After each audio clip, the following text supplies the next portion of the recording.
Welcome to the inevitable Moon Guide. We're going to be doing the Moon steps for the solo and co-op versions of this Easter egg. They're going to be the same steps regardless. The only difference is that on solo, Richtofen cannot spawn with the golden rod unless you have a mod. So, without further ado, let's get into it, and we're going to have a grand old time up here. So first things first, what you're going to need is you're going to need the Gershes, the QEDs, and the wave gun. Now the Gershes are going to be for one step, and then you're going to have to switch out to the QEDs, and then you're going to have to switch back to the Gershes.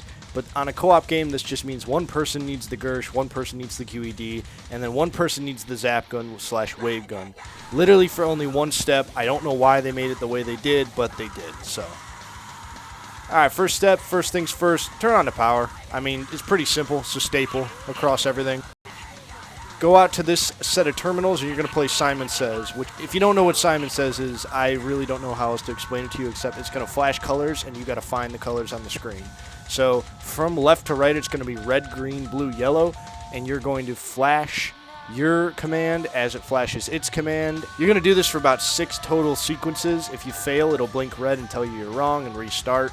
But once all 6 are done, it's going to flash green.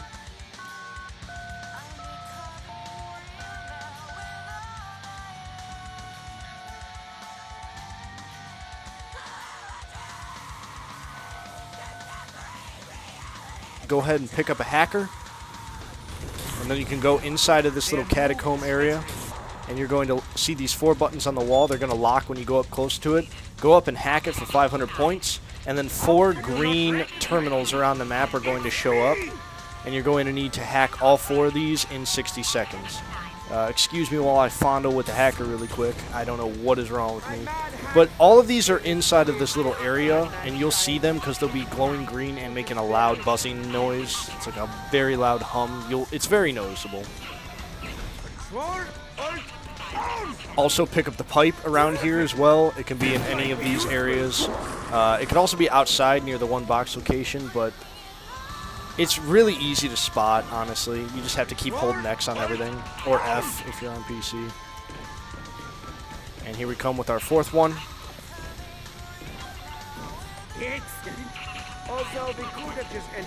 Alright, once that's done, go up to these 4 buttons and hold F/X on all 4 of them in rapid sequential until all the buttons close and are blinking lights.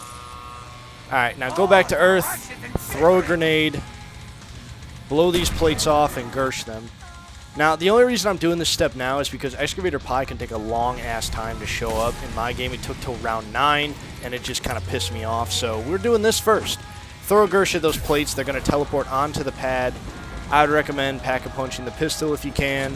Make it the Mustang and Sally's. That helps with PhD. But once that opens, go back to the moon. This is where you're going to need the QEDs. You're going to throw the QEDs at the plates on the bottom next to Quick Revive, and they're going to disappear over into the terminal on the left. This is where you need the pipe. Place the pipe in the middle, place the golden rod, and then you're going to do this quote sequence where it's just spamming F when there's no quotes, and then when there is a quote, you don't have to spam, so you can walk away and then come back when the quote is over.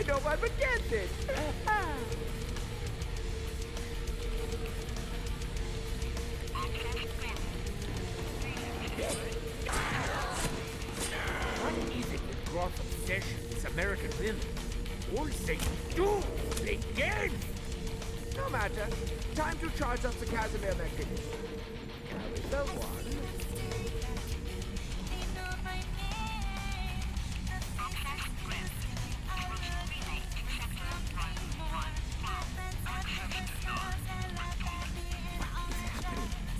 Scanning for hack source.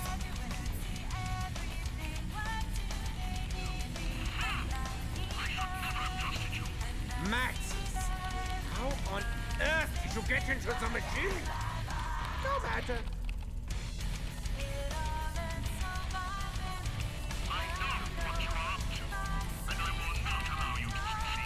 You should never have kept the DG2 from production. You should never have tried to steal the pants of the MTD.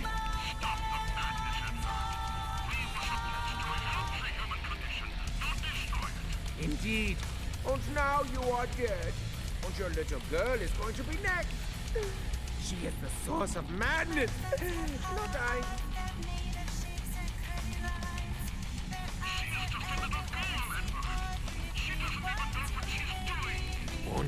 delete. Goodbye. Once you hear those words, security override active, pick up the goldenrod, and that'll be charged, and that's all you need to do for that. Now you're going to have to wait until Tunnel 6 likes to breach, and this son of a bitch is a bastard, so you're going to want to really cook through the rounds. Honestly, if it goes over round 9, I would just restart. Warning, Excavator Pi will cause decompression. Once you hear Excavator Pi will cause decompression of Tunnel 6, you're going to let it decompress the area. You're going to know it decompresses because it's going to come right down, and you're going to hear a large and a loud alarm basically going, you know. So, I'll play that sound now.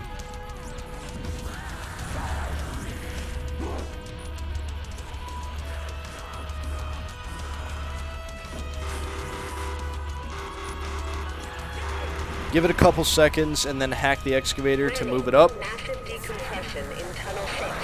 EEF required. Now go into Tunnel 6 and there should be a ball or an orb that is spawned. This is the Vril Sphere. You're going to want to just knife it or shoot it, and it's going to move along the exact path that I'm showing on screen. This sequence is kind of long, so I'm just going to let it play out until we get to the one step where you need the wave gun. But just follow where I'm going generally. It's going to always follow this same path. As you can see, I've done this Easter egg so many goddamn times that I know exactly where it is at every moment, every interval.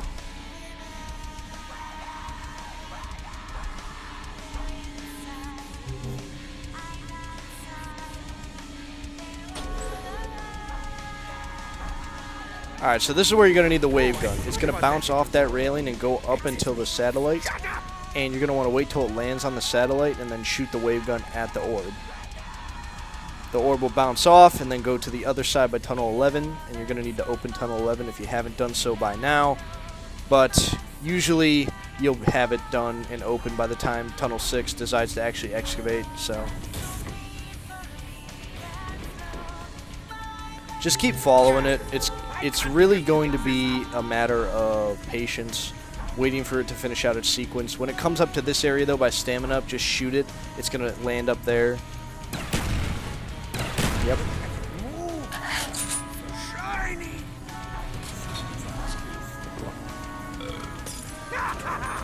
Oh, lucky day. Why don't we have servants with you? Alright, now once it gets to the power room, you're home free. It's going to bounce off a pipe to the left, and then it's going to run straight into the MPD right in the center console area. And you're going to see it fly in. Then a pipe's going to open up, and this is where the fun part begins, or the hard part if you're on a high round. You're going to have to kill 25 zombies in each of these little soul vials, and you'll know because it starts filling up. Kill them close. You'll know when their red souls pop up from their bodies. Once you get 25 in, you can flip the lever on the left, and then that will drain it and open the pyramid.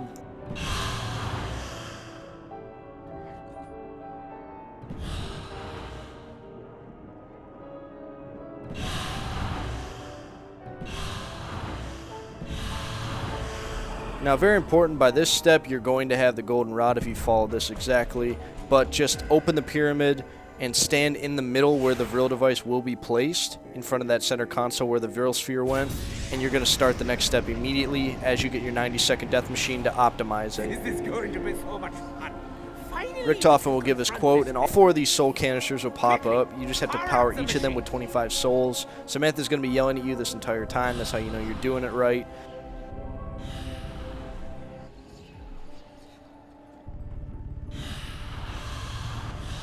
You will never succeed in this, Edward.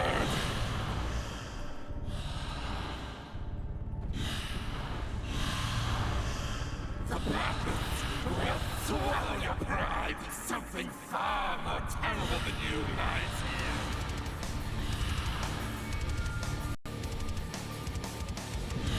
Completion noise once it's done, and then Richtofen is going to say, "Yeah, it's time to die, child."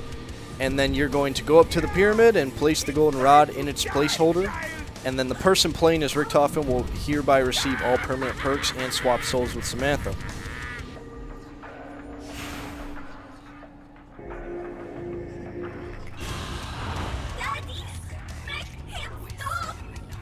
Now, throw a QED at the center area where the ball has moved and shifted. it will teleport.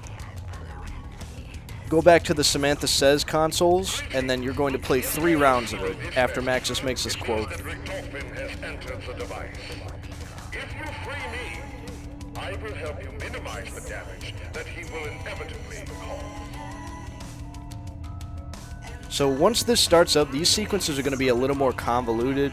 The first one's going to start with 3 solid colors, and then you can input it from there until it makes 6. So what I mean by that is it's going to flash the first 3 back to back, and then you can put in the first 3 instead of just 1 at a time like it was with the first step. And then once you get to 6, it's going to complete the first one and raise the first rocket, and then it's going to start again, with the second one being 4 of them that are going to be flashed to you at first now, and then you're going to have to get up to 7. And then once the 3rd rocket is ready to be raised, you're going to do 5 of them back to back, and then you're going to go up to 8 from there. And then that'll be all of them raised up.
Good.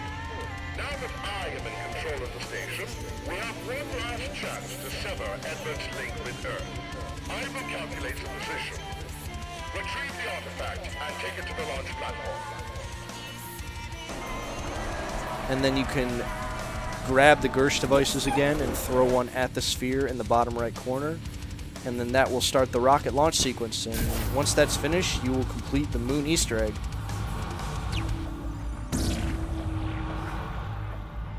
I have finished the calculation.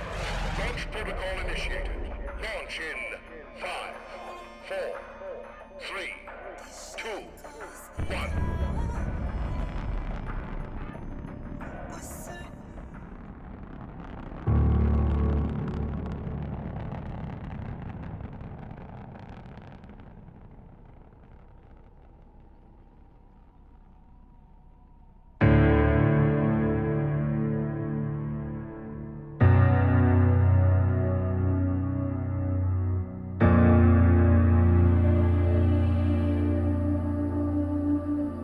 Seconds to impact.